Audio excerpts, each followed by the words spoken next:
So I just wanted to address a topic that I really didn't ever imagine that I would be covering on any kind of official channel. But I wanted to talk about Paris Hilton. And the reason that I'd like to talk about her was because this weekend, I covered this a few days ago, I went to this thing called the Girlboss Rally. And the whole theme of the weekend was really about girl ambition, about being a girl boss, about entrepreneurship, about really like empowering young women. It was about, maybe 1,500 women. I don't know if there were that many, but like a lot of them were younger girls who really would like to make something of their lives. And when I heard that Paris Hilton was going to be talking at the weekend, I was really pretty skeptical about seeing her talk, and it was a bit kind of like, and Paris Hilton, wah, wah, wah. But I really wanted to be open-minded. I don't have any issue with people who've come from money and make more money. I think that that's cool. That's great. What a great thing that you came from money. That's awesome. I didn't, but they did, and, bully for them. It's great. Like, rather make more money than waste it all, because I think people do that too. And so I don't have any problem with the fact that she's an heiress, and I don't have any issue with the fact that she was an internet celebrity or the first original influencer.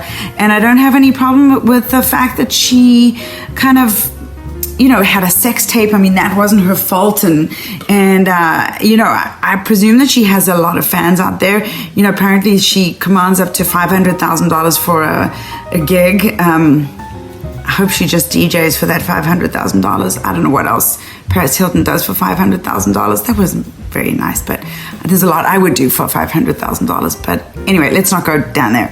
I'm sure my kids are going to watch this. But so on the Sunday morning, after a full day of, really cool stuff, of seeing Sally Krawcheck and Michelle Phan, and going to some of these sessions and symposiums of these, people who had done really good stuff, had my amazing headshots done. Sunday morning opens with Paris Hilton, and I really feel like I went with an open mind. I really, really, really wanted to be surprised by Paris Hilton, and I guess you know where this is heading. So she came on stage. She's super polished. She was, wearing tighties, wearing these skinny little jeans and these boots with heels and a sparkle that I would kill to be able to walk on. I would just fall flat on the stage, and she was, had a cute jacket on. And then I was a little thrown off because she had this, and I'm super critical and detail oriented. So, I know this is me kind of like being a bitch, and my daughter said to me, Mom, don't be mean, don't bring people down. And this is not my intention.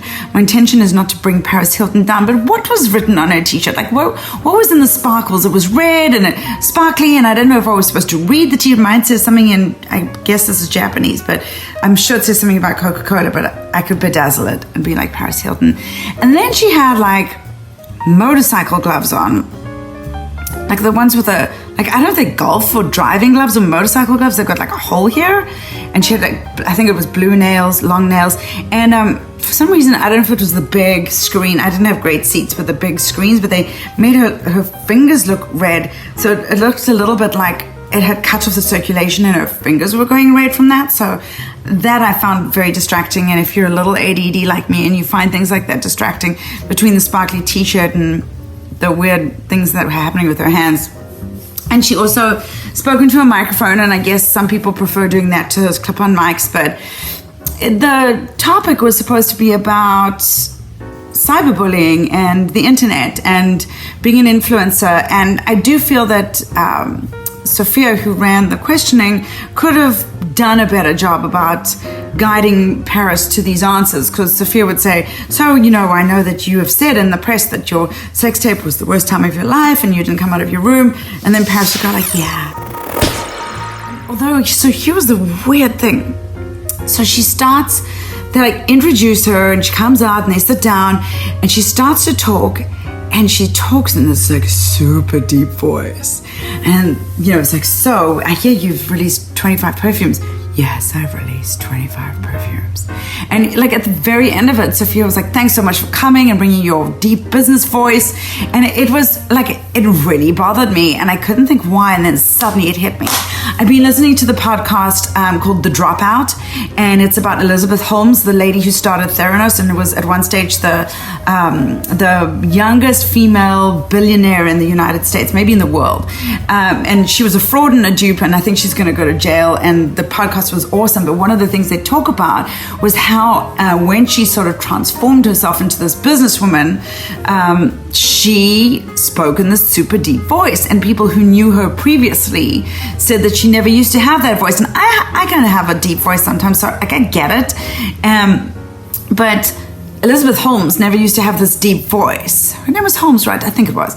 And so when she started to emulate Steve Jobs and she wore the black turtlenecks, she also spoke in this really deep voice. And so like when you listen to her depositions, she's got this very deep voice. And that was exactly what Paris Hilton reminded me of.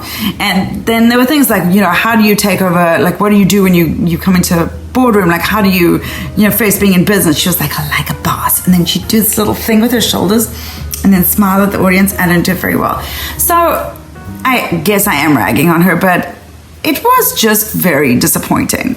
I thought that she had an opportunity to speak to a younger female audience about cyberbullying and about how people are dealt with on the internet. She acknowledged that the press hasn't been very nice to her and that there are trolls on the internet. She was like, I love it because, she was like, because after a long day's work, I love to just get in my car and go through Instagram. She was like, but I don't drive when I do Instagram. I'm being driven. And that was all like kind of confusing.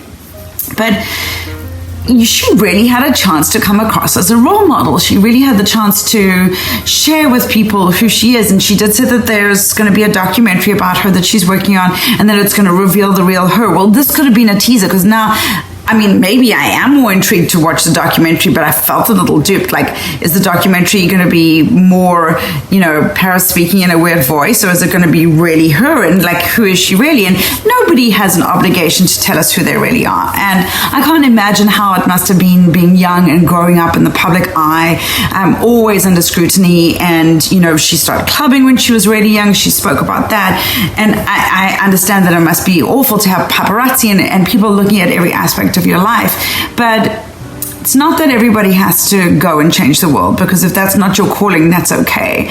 But I do think that, I don't want to say that you have an obligation, but you have a real opportunity to be a guide for young women to make something of themselves in the world and to share what you've done and how you've done it so that they can take a little bit of that and pay it forward. Like, these women who've supported you, these fans who've supported you, pay it forward to them, give them something so that they have something to go on. And that was my takeaway. I felt kind of sad. I felt like she really missed her opportunity. I thought that they made a mistake by putting her on, because I think that she was definitely the low point of the whole weekend for me. And the afternoon was filled with these amazing women. The founder of Urban Decay Makeup, the woman who's running Visible, Verizon's new small network, the Cynthia Rowley, the lady who runs Beats by Dr. Dre, and the global branding manager for Sephora. And to start the morning with Paris Hilton and really in a weak way ask her questions that the questions had more information than she did, was a bit of a disappointment for me. And I would so love to know from other people who went to the Girlboss Rally how they felt about Paris Hilton. She had jetted in from Ibiza for the show and was jetting back out again, which is awesome that she gets to jet around. And she's bored of Ibiza though, so she's not going to do that anymore. She's burnt out, which I would imagine.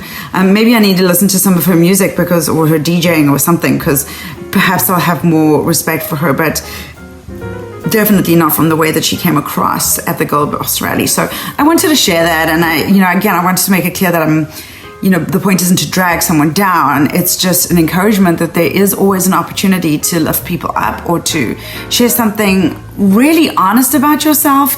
And seeing somebody be honest, and really, everybody loves the word authenticity. With Paris Hilton was the opposite. It came across, unless she is so inauthentic that is her authenticity. Is that weird? I guess, I don't know. But missed opportunity, and I'd love to hear if anybody else felt something different about her or sees her in a different way and can share that with me. So that's it. Thanks.